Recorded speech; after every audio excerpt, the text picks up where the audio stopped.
Yellapur news ವಾರ್ತೆಗೆ ಸ್ವಾಗತ. ನಾನು ಜಗದೀಶ. ಯಲ್ಲಾಪುರ ತಾಲೂಕಿನ ವಜ್ರಳ್ಳಿಯ ಸರ್ವೋದಯ ಪ್ರೌಢಶಾಲೆಯಲ್ಲಿ ಮಂಗಳವಾರ ಯಲ್ಲಾಪುರದ ಆಶೀಯ ಸಮಾಜ ಸೇವಾ ಸಂಸ್ಥೆಯವರು ಆಯೋಜಿಸಿದ್ದ ಸ್ವಚ್ಛತಾ ಕಾರ್ಯಕ್ರಮ ನಡೆಯಿತು. ವಜ್ರಳ್ಳಿಯ ಸರ್ವೋದಯ ಶಿಕ್ಷಣ ಸಮಿತಿಯ ಉಪಾಧ್ಯಕ್ಷ ಟಿ.ಸಿ. ಗಾಂವ್ಕರ್ ಕಾರ್ಯಕ್ರಮಕ್ಕೆ ಚಾಲನೆ ನೀಡಿ ಮಾತನಾಡುತ್ತಾ, ನಾವು ನಿತ್ಯ ಬಳಸುವ ವಸ್ತುಗಳು ತ್ಯಾಜ್ಯಗಳಾಗಿ ನಮ್ಮ ಜೀವನಕ್ಕೆ ಆತಂಕ ತಂದೊಡ್ಡುತ್ತವೆ.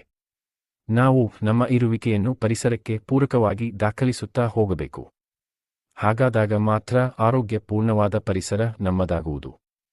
ಪ್ಲಾಸ್ಟಿಕ್ ಮುಕ್ತವಾದ ಪರಿಸರ ಎಲ್ಲರ ಸಂಕಲ್ಪವಾಗಬೇಕು ಎಂದು ಹೇಳಿದರು. ಸ್ವಚ್ಛತಾ ಆಂದೋಲನ ಕಾರ್ಯಕ್ರಮದ ಅಧ್ಯಕ್ಷತೆಯನ್ನು ವಹಿಸಿದ್ದ ಸ್ಥಳೀಯ ಗ್ರಾಮ ಪಂಚಾಯಿತಿ ಅಧ್ಯಕ್ಷ ಭಗೀರಥ ನಾಯ್ಕ ಮಾತನಾಡಿ, ನಮ್ಮ ಮನಸ್ಸಿನಲ್ಲಿ ಸ್ವಚ್ಛತೆಯು ಕುರಿತಾದ ಜಾಗೃತಿ ಮೊದಲು ಮೂಡಬೇಕು.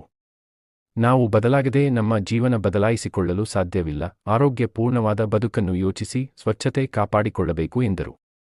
ಸಾಮಾಜಿಕ ಕಾರ್ಯಕರ್ತ ರಾಮಕೃಷ್ಣ ಭಟ್ಟ ಕೀಚನಾಳ, ಆಶೀಯ ಸಮಾಜ ಸೇವಾ ಸಂಸ್ಥೆಯ ಸಂಸ್ಥಾಪಕ ಅಧ್ಯಕ್ಷ ವಿಜಯ ನಾಯ್ಕ, ಅಧ್ಯಕ್ಷ ಅನಿಲ ಮರಾಠೆ, ಸಂಸ್ಥೆಯ ಸದಸ್ಯರಾದ ಫರಜಾನ, ಆಯೇಷಾ ಗೊಜನೂರು, ಬಾನು, ಬಿ ಮುಶ್ರುತ್, ಬಾಲಚಂದ್ರ ಸೇರಿದಂತೆ ಸಂಸ್ಥೆಯ ಪ್ರಮುಖರು ಹಾಗೂ ಮುಖ್ಯಾಧ್ಯಾಪಕ ಎಂ.ಕೆ. ಭಟ್ಟ ಮತ್ತು ಶಿಕ್ಷಕರು, ಗ್ರಾಮ ಪಂಚಾಯಿತಿಯ ದತ್ತಾತ್ರೇಯ ಆಚಾರಿ ವೇದಿಕೆಯಲ್ಲಿದ್ದರು. ಶಿಕ್ಷಕ ಎಸ್.ಟಿ. ಬೇವಿನಕಟ್ಟಿ ಸ್ವಾಗತಿಸಿ ನಿರೂಪಿಸಿದರು.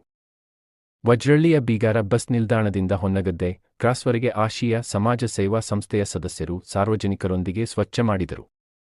ಮುಂದಿನ ಸುದ್ದಿಯೊಂದಿಗೆ ಮತ್ತೆ ಭೇಟಿಯಾಗೋಣ. ನಮಸ್ಕಾರ. ಯಲ್ಲಾಪುರ ನ್ಯೂಸ್ ವಾರ್ತೆಗೆ ಸ್ವಾಗತ. ನಾನು ಜಗದೀಶ. ಯಲ್ಲಾಪುರ ತಾಲೂಕಿನ ವಜ್ರಳ್ಳಿಯ ಸರ್ವೋದಯ ಪ್ರೌಢಶಾಲೆಯಲ್ಲಿ ಮಂಗಳವಾರ ಯಲ್ಲಾಪುರದ ಆಶೀಯ ಸಮಾಜ ಸೇವಾ ಸಂಸ್ಥೆಯವರು ಆಯೋಜಿಸಿದ್ದ ಸ್ವಚ್ಛತಾ ಕಾರ್ಯಕ್ರಮ ನಡೆಯಿತು. ವಜ್ರಳ್ಳಿಯ ಸರ್ವೋದಯ ಶಿಕ್ಷಣ ಸಮಿತಿಯ ಉಪಾಧ್ಯಕ್ಷ ಟಿ.ಸಿ. ಗಾಂವ್ಕರ್ ಕಾರ್ಯಕ್ರಮಕ್ಕೆ ಚಾಲನೆ ನೀಡಿ ಮಾತನಾಡುತ್ತಾ, ನಾವು ನಿತ್ಯ ಬಳಸುವ ವಸ್ತುಗಳು ತ್ಯಾಜ್ಯಗಳಾಗಿ ನಮ್ಮ ಜೀವನಕ್ಕೆ ಆತಂಕ ತಂದೊಡ್ಡುತ್ತವೆ. ನಾವು ನಮ್ಮ ಇರುವಿಕೆಯನ್ನು ಪರಿಸರಕ್ಕೆ ಪೂರಕವಾಗಿ ದಾಖಲಿಸುತ್ತಾ ಹೋಗಬೇಕು. ಹಾಗಾದಾಗ ಮಾತ್ರ ಆರೋಗ್ಯಪೂರ್ಣವಾದ ಪರಿಸರ ನಮ್ಮದಾಗುವುದು. ಪ್ಲಾಸ್ಟಿಕ್ ಮುಕ್ತವಾದ ಪರಿಸರ ಎಲ್ಲರ ಸಂಕಲ್ಪವಾಗಬೇಕು ಎಂದು ಹೇಳಿದರು. ಸ್ವಚ್ಛತಾ ಆಂದೋಲನ ಕಾರ್ಯಕ್ರಮದ ಅಧ್ಯಕ್ಷತೆಯನ್ನು ವಹಿಸಿದ್ದ ಸ್ಥಳೀಯ ಗ್ರಾಮ ಪಂಚಾಯಿತಿ ಅಧ್ಯಕ್ಷ ಭಗೀರಥ ನಾಯ್ಕ ಮಾತನಾಡಿ, ನಮ್ಮ ಮನಸ್ಸಿನಲ್ಲಿ ಸ್ವಚ್ಛತೆಯು ಕುರಿತಾದ ಜಾಗೃತಿ ಮೊದಲು ಮೂಡಬೇಕು. ನಾವು ಬದಲಾಗದೆ ನಮ್ಮ ಜೀವನ ಬದಲಾಯಿಸಿಕೊಳ್ಳಲು ಸಾಧ್ಯವಿಲ್ಲ. ಆರೋಗ್ಯಪೂರ್ಣವಾದ ಬದುಕನ್ನು ಯೋಚಿಸಿ ಸ್ವಚ್ಛತೆ ಕಾಪಾಡಿಕೊಳ್ಳಬೇಕು ಎಂದರು.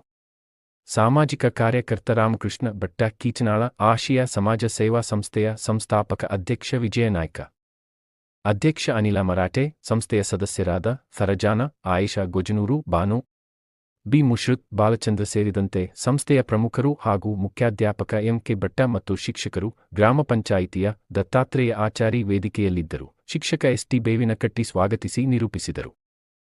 ವಜ್ರಳ್ಳಿಯ ಬೀಗಾರ ಬಸ್ ನಿಲ್ದಾಣದಿಂದ ಹೊನ್ನಗದ್ದೆ ಕ್ರಾಸ್ವರೆಗೆ ಆಶೀಯ ಸಮಾಜ ಸೇವಾ ಸಂಸ್ಥೆಯ ಸದಸ್ಯರು ಸಾರ್ವಜನಿಕರೊಂದಿಗೆ ಸ್ವಚ್ಛ ಮಾಡಿದರು. ಮುಂದಿನ ಸುದ್ದಿಯೊಂದಿಗೆ ಮತ್ತೆ ಭೇಟಿಯಾಗೋಣ. ನಮಸ್ಕಾರ.